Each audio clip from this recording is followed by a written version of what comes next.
Bonjour et bienvenue dans cette session de 15 minutes de grâce et de vérité avec le pasteur Jocelyn Iradou. Nous allons adorer le Seigneur de tout notre cœur. J'élève mes mains au roi qui revient, au grand je suis, à toi je chante, car tu es celui qui règne dans mon cœur. Je ne servirai pas d'autre Dieu, ni aucun autre trésor. Tu es le désir de mon cœur, Esprit de Dieu sans mesure.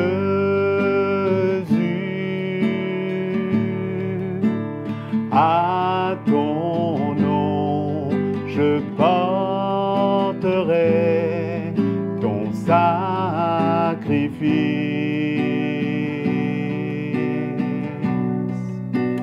À ton nom, je porterai mon sacrifice, Seigneur. À ton nom, je porterai mon sacrifice.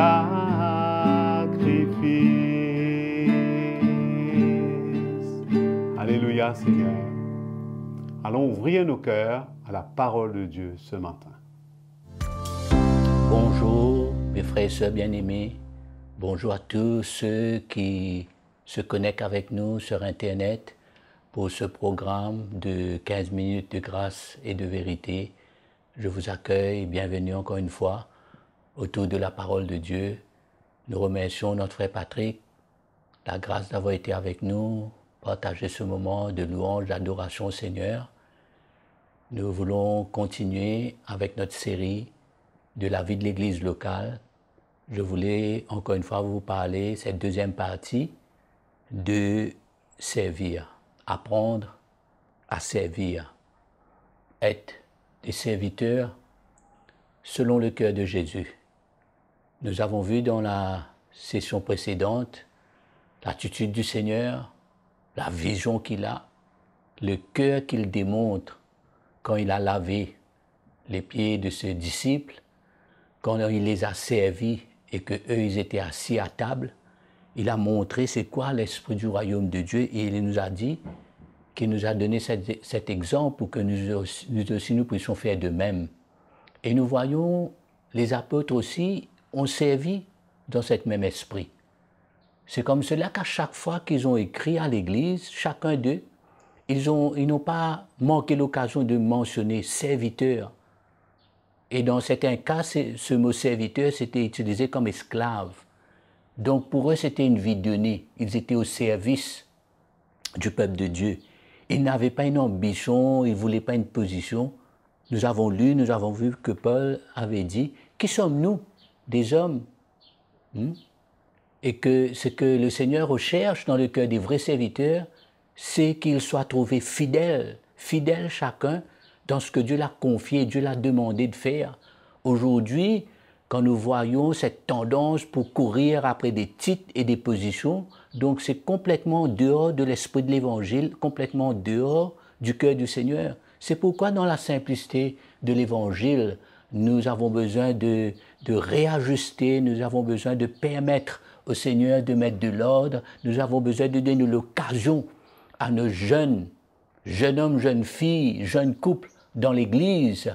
Nous avons besoin de leur donner l'occasion à ce que soit engendré en eux ce désir de servir le Seigneur dans l'esprit de l'Évangile.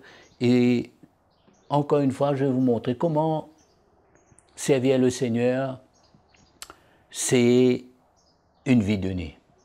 C'est de venir apprendre, c'est de venir connaître le cœur de Jésus, c'est de venir découvrir le cœur des uns et des autres. Paul écrit à l'Église dans Colossiens le chapitre 3,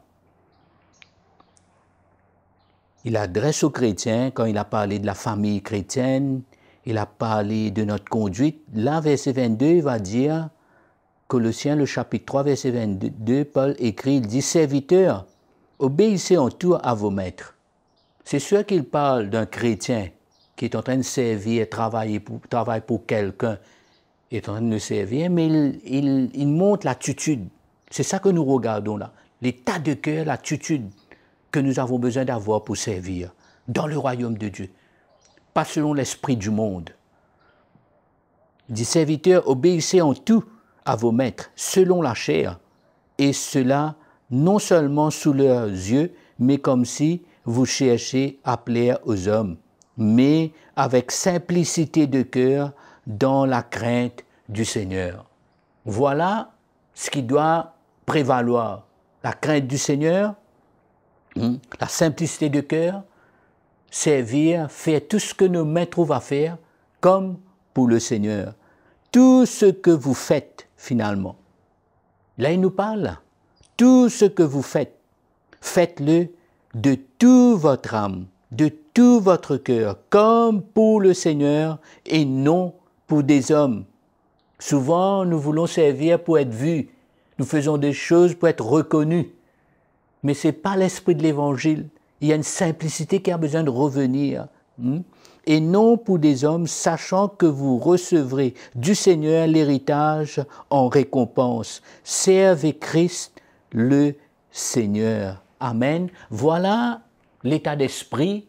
Voilà ce que moi j'appelle une vie donnée. Servir le Seigneur, c'est une vie donnée.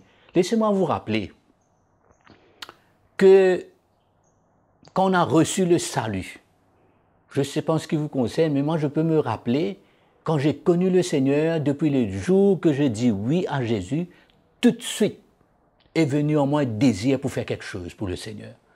Je crois que ce désir pour faire quelque chose pour le Seigneur, pour venir servir dans son Église, c'est un fruit, c'est un résultat spontané de quelqu'un qui a vraiment fait l'expérience de la nouvelle naissance. Un cœur régénéré, un cœur nouveau, nous donne automatiquement, je dis, un désir à vouloir faire quelque chose en retour. Quand on a goûté à l'amour de Jésus, quand on a expérimenté cette victoire de sa vie donnée, il y a tout de suite en nous ce désir de vouloir servir. Donc servir dans l'Église, dans la maison de Dieu, dans notre assemblée, c'est un résultat spontané, c'est un désir qui vient par l'Esprit de Dieu, par ce qu'un nouveau en nous pour servir le Seigneur, mais cela doit se faire dans un esprit pour venir apprendre. Amen. C'est comme cela que nous comprenons aujourd'hui. Dommage, des fois, nous voyons des frères et sœurs veulent servir le Seigneur, mais souvent animés par peut-être leur talent, leur habilité. Quelqu'un connaît jouer à la guitare, il vient et il veut servir le Seigneur, mais il n'y a pas souvent cette attitude pour apprendre, pour travailler ensemble. Et la première remarque qu'on fait, il se referme, il se retire, il ne veut plus servir parce qu'on lui a fait une remarque. Non. Je crois que l'esprit de l'Évangile, le cœur du Seigneur, dans l'Église, dans la maison de Dieu, servir, moi je mets cela comme ça, servir, c'est une plateforme pour apprendre, c'est une plateforme, c'est une porte ouverte pour grandir, pour venir connaître le cœur des autres, parce que c'est là qu'on va travailler ensemble. Quand on fait la louange, par exemple, je donne un exemple, on n'est pas seul. On est avec d'autres frères et sœurs qui chantent, qui jouent, chacun un instrument, mais ça doit emmener nos cœurs ensemble à connaître, découvrir les cœurs des uns des autres, à apprendre, à construire cette unité dans l'esprit, parce que l'Évangile, l'esprit de l'Évangile, c'est travailler ensemble, dans l'unité, reconnaître la place de chacun. Toutes ces attitudes, ces bonnes attitudes se développent en nous quand on vient servir dans l'esprit de l'Évangile. Sinon, ça va être une question de mes talents, mon habilité, ce que je connais, mais il n'y a pas de place pour apprendre. On ne peut même pas vous faire une remarque, on ne peut même pas vous reprendre. Au contraire, je peux vous dire jusqu'à aujourd'hui, j'apprends à servir le Seigneur, parce que je fais souvent des bêtises, je passe souvent à côté, mais dans l'équipe, dans l'esprit de l'Évangile, avec ceux qui sont autour de nous, de moi, on apprend, on réajuste, on grandit et on découvre cette joie de servir le Seigneur, reconnaître que ce n'est pas une question de mes talents, mon habilité, mais je le fais comme pour le Seigneur. Amen. C'est ça l'esprit de l'Évangile, c'est cette attitude qui était dans le cœur de tous ceux qui ont servi le Seigneur avant. La Bible nous donne beaucoup d'exemples. Nous avons vu, il y a l'exemple de Josué par exemple, comment il a été à côté de Moïse servir et quand Moïse était parti. C'était clair, le choix était clair. Ça ne peut pas être quelqu'un d'autre. Il a suivi de près, il a vu et la conduite de Moïse dans ses bonnes attitudes, même dans ses mauvaises attitudes, mais il a appris. Et c'est clair qu'après le départ de Moïse, c'était Josué qui allait prendre la relève pour conduire le peuple de Dieu. Nous voyons beaucoup d'exemples comme cela. Nous voyons Samuel. Dès son enfance, ses parents l'ont déposé dans la maison de l'Éternel. Il était là au service d'Élie. Il ne comprenait rien. Vous connaissez l'histoire, quand Dieu avait appelé, il croyait que c'était Élie, il courait à 3 fois jusqu'à ce que Élie lui dise « Non, c'est le Seigneur qui t'appelle. » Et quand le Seigneur t'appelle, dit « Parle, ton serviteur écoute. » C'est comme ça qu'il a grandi dans cette attitude pour apprendre, pour grandir. Au milieu des moments difficiles, la parole de Dieu était rare, les visions n'étaient pas fréquentes, mais il a grandi. Après, qu'est-ce qui s'est passé comme résultat? Quand vous allez lire dans Samuel, vous allez voir que le peuple de Dieu, de Dan jusqu'à Beersheba, ils ont reconnu que Samuel allait être prophète de l'Éternel. Ce n'est pas le titre qui est venu avant. Il ne s'était pas nommé prophète. Non, il a grandi. Ils ont reconnu que ce jeune homme a grandi dans la maison, servi et fait beaucoup de choses que les fils d'Élie même ne faisaient pas. Mais lui, il faisait, il a appris. Paul nous parle de Timothée, il dit « Tu as suivi de près mon enseignement », il a suivi. C'est comme ça qu'il a été recommandé à rester dans certains endroits pour veiller au bon déroulement du fonctionnement de l'Église sous le regard du ministère apostolique. Timothée était un exemple. David était un exemple. Quand David, avant qu'il s'était mis debout devant Goliath, il a appris à servir derrière les brebis, les moutons de son père avec ses frères. C'est comme ça qu'il a grandi. Je crois que c'est ça l'esprit de l'Évangile. Il faut faire attention au danger aussi de ne pas, et parce qu'on ne veut pas faire d'erreur, on ne veut pas être repris, finalement on se renferme et on ne veut pas servir. Non, mes frères et sœurs, il y a la place pour grandir. Il ne faut pas vivre pour nous-mêmes. Le monde est un monde égoïste, chacun pour lui. Mais quand on est dans la maison de Dieu, quand on est membre de l'Église, quand on sert le Seigneur, je crois qu'il y a de la place. Tout le monde est appelé à venir servir. Chacun selon ce que le Seigneur nous donne, on grandit, on fait des erreurs, on se relève, on est repris, mais on apprend. Mais il y a une joie pour servir le Seigneur. Et je crois aussi que servir le Seigneur dans cet état d'esprit, cela développe en nous une attitude pour obéir et apprendre. Voilà ce qui est nécessaire. Un serviteur, obéir et apprendre. Que le Seigneur vous encourage par ces quelques paroles. Je vous donne rendez-vous pour la prochaine fois. On vous aime et à très bientôt. Merci. Quelle grâce d'être éclairé un peu plus dans notre marche avec le Seigneur. Nous remercions le pasteur Jocelyn Iradou pour cette session de 15 minutes de grâce et de vérité. Aimez et partagez ce message et n'oubliez surtout pas de vous abonner à notre chaîne CTMI. Cliquez sur la petite cloche pour être averti des nouveaux épisodes. N'hésitez pas à nous écrire à l'adresse affichée sur votre écran.